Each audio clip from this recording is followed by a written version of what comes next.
Alright, so for my lightning strike, I decided to look at dry cupping versus wet cupping.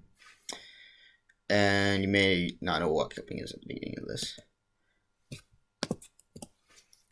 So dry cupping is the standard cupping that we do every day in the ATR, where it involves a plastic or suction cup type of material that we put on the skin and then apply a negative pressure to pull up the skin to help bring oxygen enriched blood into the area to help relieve the muscles and help increase the blood flow of the area.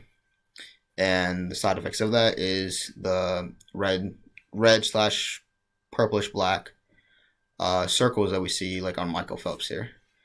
And wet cupping is another step after this. So after you take the cups off, and warning if anyone doesn't like blood, so you see why.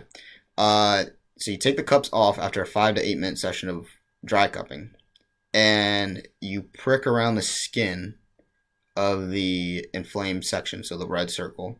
You prick all around that, making tiny little holes with like a little needle or something. And once you do another 5 to 8 minute session, and blood will start to come out. And it's not like a normal red, like you just cut yourself. It's like not a red, bright red blood. It's more of a dark gelatinous type of blood.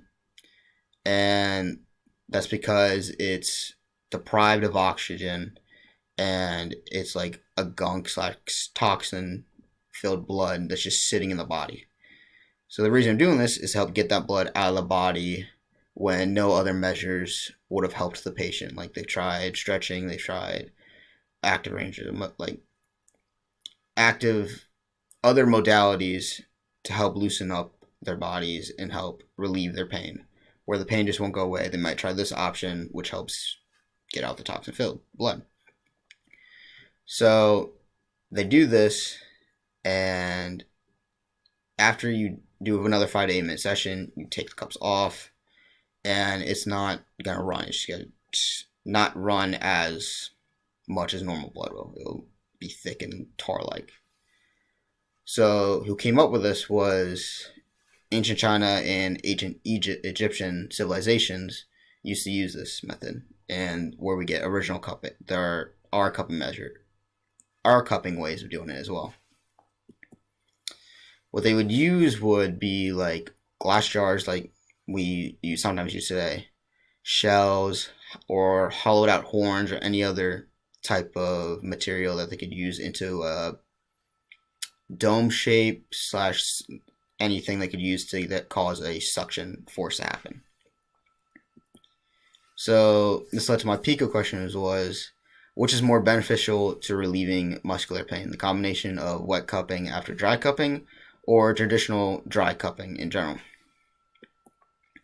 So one of my sources had 620. They looked at 629 patients and looked at their active daily living when they did no modality, dry cupping or wet cupping. And they found that they split it half and half. So they split the two populations, and tested half of them with just regular active daily living, and then half with whether the active daily living was after the fact of cupping and all that. So after the trial period, the patients that did the dry cupping and wet cupping had a better active daily living, like with less pain. So that would be eating, bathing, dressing, moving around the house, going to the bathroom, or getting up and sitting back down from moving one room to the next. So they had a benefit of the cupping effects. The other article I had looked at cupping versus stretching, muscle activation, and just active stretching. And what they found was that there wasn't really a difference between cupping and stretching. They both promoted muscle activation and both promoted muscle mobility and an increase in range of motion. So they both counteract each other, and if you're doing something to your body, likely it's going to help your body in some sort of way. So depending on the patient, one way would be better than the other, or the other one would be better for the other one.